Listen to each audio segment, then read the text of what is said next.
The night Frank Sinatra's world collapsed. The Cal-Neva secret that haunted him for 20 years.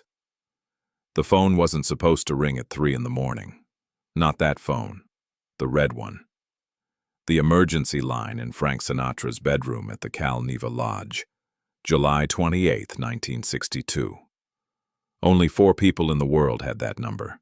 His security chief, his doctor, his lawyer, and the woman who was calling him now, sobbing so hard he could barely understand her words. Marilyn Monroe was in Chalet 52, 50 yards from where Frank lay in bed. She should have been sleeping. Instead, she was whispering into the phone like her life depended on it, because it did. "Frankie, he's here. Sam's here. He won't leave. He keeps asking about Jack, about Bobby. He knows things, Frankie. Things I never told anyone. How does he know?" Her voice was breaking, not the sultry whisper that had launched 1,000 fantasies. This was the voice of a terrified child. "He says if I don't help him, if I don't give him what he wants, I'll never leave this mountain alive." Frank Sinatra shot upright in bed, his heart hammering against his ribs. The king of cool, the chairman of the board, the toughest man in show business, was suddenly wide awake and afraid. Because he knew exactly who she was talking about. Sam Giancana, the boss of the Chicago outfit, the most dangerous man in America, the man Frank had invited to his own sanctuary, the man who was now holding Marilyn Monroe hostage in his guest cabin. Frank had made a catastrophic mistake. He had thought he could control the situation. He had thought he could play peacemaker between the mob and the movie star. He had thought Cal-Neva was neutral ground where sharks and swimmers could coexist. But sharks don't respect boundaries. And tonight, Frank Sinatra was about to learn that some invitations you can never take back. The wind was howling off Lake Tahoe like a living thing. It rattled the windows of the lodge and made the pine trees dance in the moonlight. But the sound Frank heard wasn't wind. It was the sound of his own world collapsing. The sound of consequences coming home to roost. The sound of a decision that would haunt him for the rest of his life. To understand why Frank Sinatra didn't kick down the door of Chalet 52 immediately, you need to understand the summer of 1962. It was the summer everything fell apart. Frank was still bleeding from the Kennedy betrayal. Jack had used him to get elected, then thrown him away like a used tissue. The White House doors were closed. The phone calls weren't returned. The man who had helped put a president in power was suddenly persona non grata in Washington. Frank was vulnerable, angry, desperate to prove he still mattered. And when you're vulnerable, the predators smell blood in the water. Sam Giancana had been circling for months, reminding Frank of old debts and older loyalties. The Chicago outfit had helped Kennedy win Illinois. They had delivered the unions and the wards. They had expected protection in return. Instead, Bobby Kennedy had turned the Justice Department into a heat-seeking missile aimed directly at organized crime. Giancana felt betrayed, used, disrespected, and in the world he came from, disrespect was a capital offense. He didn't want revenge against Frank. He wanted leverage against the Kennedys. And he had found it in the most famous woman in the world. Marilyn Monroe wasn't just sleeping with the president. She was sleeping with his brother. She had secrets that could topple governments. She had diaries that could destroy dynasties. Frank had convinced himself he could handle it. He thought he could bring Sam and Marilyn together for a weekend and somehow broker peace. He thought his own reputation, his own power, would be enough to keep everyone in line. It was the arrogance of a man who had forgotten that when you invite the devil to dinner, he doesn't come to eat. He comes to collect souls. Earlier that evening, Frank had watched his carefully orchestrated weekend begin to unravel. Dinner in the Cal-Neva dining room had been a disaster from the first course. The atmosphere was thick with cigarette smoke and barely controlled tension. Marilyn had arrived late, wearing sunglasses indoors, her usually perfect hair hanging limp around her shoulders. She wasn't the radiant icon from the movie screens. She was a ghost haunting her own body. Frank stood up when she entered. He loved her. In his complicated, damaged way, he truly loved her. They had been lovers once, then friends, then something indefinable that lived in the space between need and regret. He saw the fragility in her that the rest of the world overlooked. The little girl from the orphanage who never stopped looking for someone to save her. Tonight, he had wanted to be that someone, but he was already too late. Sam Giancana didn't stand up. He just watched her with those dead, reptilian eyes. Eyes that had watched men die without flinching. Eyes that calculated profit and loss in human misery. He watched Marilyn stumble slightly as she took her seat. He watched her hands shake as she reached for the wine glass. He watched her try to smile and fail completely.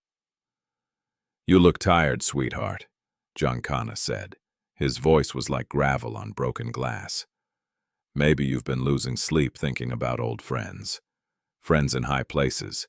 Friends who might need your help remembering things they'd rather forget." Marilyn's wine glass stopped halfway to her lips. "I don't know what you mean, Sam." Giancana smiled. It was not a nice smile. "Sure you do. We all have secrets, Marilyn. But some secrets are worth more than others. Some secrets can keep a lady very comfortable, or very uncomfortable, depending on how generous she feels like being with her friends." Frank slammed his hand on the table. The sound echoed through the dining room like a gunshot. "Enough, Sam.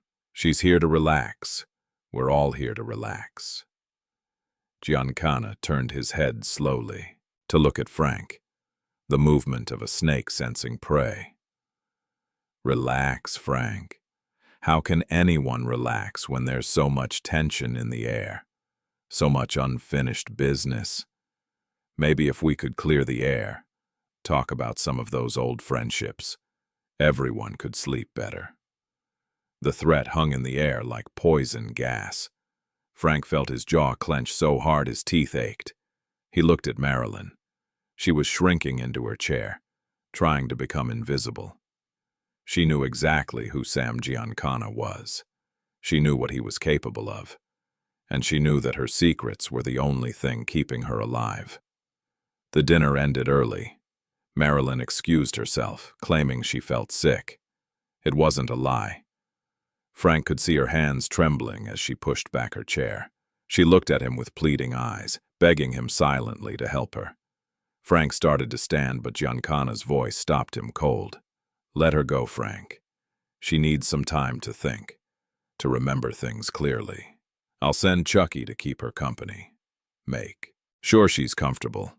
Make sure she doesn't get confused about what she remembers and what she doesn't."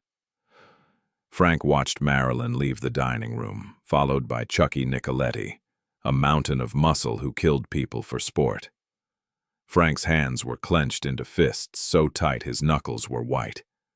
Every instinct screamed at him to follow them, to protect her, to be the hero she needed him to be. But Giancana wasn't finished. "You know, Frank, I've been thinking about our friendship, about all the things we've done for each other over the years, all the favors, all the debts. And I'm wondering if maybe it's time to settle some accounts, even things up a little." Frank forced himself to meet Giancana's eyes. "What do you want, Sam?" "I want what's fair, Frank. I want what I was promised. I helped put a president in office, and now that president's brother is trying to put me in prison. That doesn't seem very grateful, does it? But maybe if I had some insurance, some guarantee that cooler heads would prevail. Maybe if I had something that could remind certain people that everyone has dirty laundry." Frank understood perfectly. Giancana wanted Marilyn to confess her affairs with the Kennedy brothers. He wanted signed statements, photographs, love letters, diary entries, anything that could be used to blackmail the most powerful family in America. And if Marilyn refused to cooperate willingly, Giancana would make her cooperate unwillingly. Frank made a calculation. A choice that would haunt him forever. He could fight Giancana here and now. He could throw him out of Cal-Neva, ban him from Nevada, declare war on the Chicago outfit. But that would mean blood. It would mean bodies. It would mean the end of everything Frank had built, and it might not save Marilyn anyway. Giancana had soldiers. He had reach. He could get to her anywhere. So Frank chose delay. He chose negotiation. He chose to believe he could find another way. Give me tonight, Sam. Let me talk. To her. Let me see what I can work out. No pressure, no threats, just conversation. Giancana's smile widened. Of course, Frank. We're all civilized people here. Just make sure she understands the situation clearly. Make sure she knows what's at stake. For everyone. Frank went to his cabin and tried to think. Tried to find a solution that would save Marilyn without destroying himself. He poured a drink. Then another. He paced his room like a caged animal, smoking cigarette after cigarette, trying to come up with a plan that didn't exist. That's when the red phone rang. Frank grabbed it on the first ring. Marilyn? Frankie, please, you have to help me. Chucky's outside my door. Sam was here for an hour. He showed me photographs. Frankie. Pictures of me with Jack, with Bobby. Pictures I didn't even know existed. He said if I don't sign a statement confessing everything, if I don't hand over my diaries, he'll release them to the newspapers. He'll destroy the presidency. He'll destroy me. Frank felt his heart breaking. Where is he now? He left, but he's coming back in the morning. He wants an answer. He wants everything, Frankie, every detail, every secret, every private moment. And if I don't give it to him, her voice trailed off into a whisper. He said accidents happen to movie stars all the time. Pills get mixed up. Cars have brake problems. Houses catch fire. Frank was already putting on his clothes. I'm coming over. No, Chucky's watching. If he sees you, if Sam thinks you're interfering, it'll be worse. For both of us. Then what do you want me to do? Silence. Long. Heavy. Heartbreaking. When Marilyn finally spoke, her voice was like a ghost's whisper. I want you to remember me the way I was, Frankie. Before all this. Before the pills and the politics and the broken promises. I want you to remember when I was just Norma Jean and you were just a guy from Hoboken and we thought we could save each other. Frank felt tears burning his eyes. Don't talk like that. We'll figure this out. We'll find a way. There is no way, Frankie. There's only Sam's way. And I can't do what he wants. I can't destroy Jack. I can't destroy Bobby. Whatever they did to me, whatever promises they broke, I won't be the one to bring down the presidency. Even if it kills me. The line went quiet. Not dead. Frank could hear her breathing. Shallow, labored, resigned. He pressed the phone to his ear, trying to will his strength across the connection, trying to give her something to hold on to. I have to go, she whispered. If Chucky hears me on the phone, he'll tell Sam. And then it'll be over for both of us. Marilyn, wait. Thank you, Frankie, for everything, for loving me when no one else would, for seeing the real me when everyone else only saw the blonde. You're a good man. Don't let them make you into something you're not. The line went dead.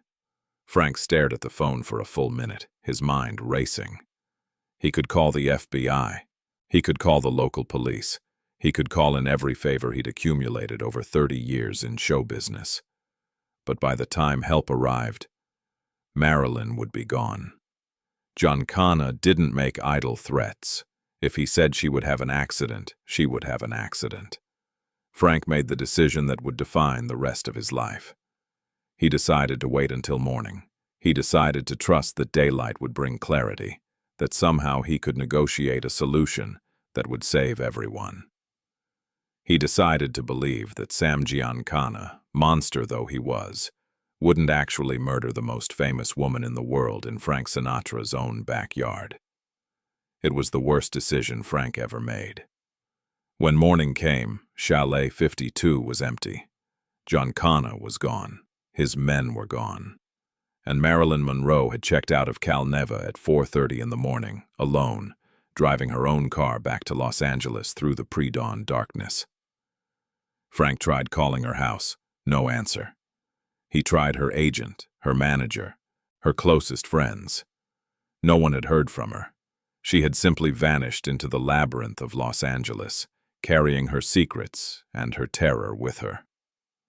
1 week later, August 5, 1962, Frank Sinatra was eating breakfast at his Palm Springs home when the news broke. Marilyn Monroe was found dead in her bedroom. An overdose. A suicide. The official story was depression, career troubles, and a handful of Nembutal capsules that carried her gently into the dark.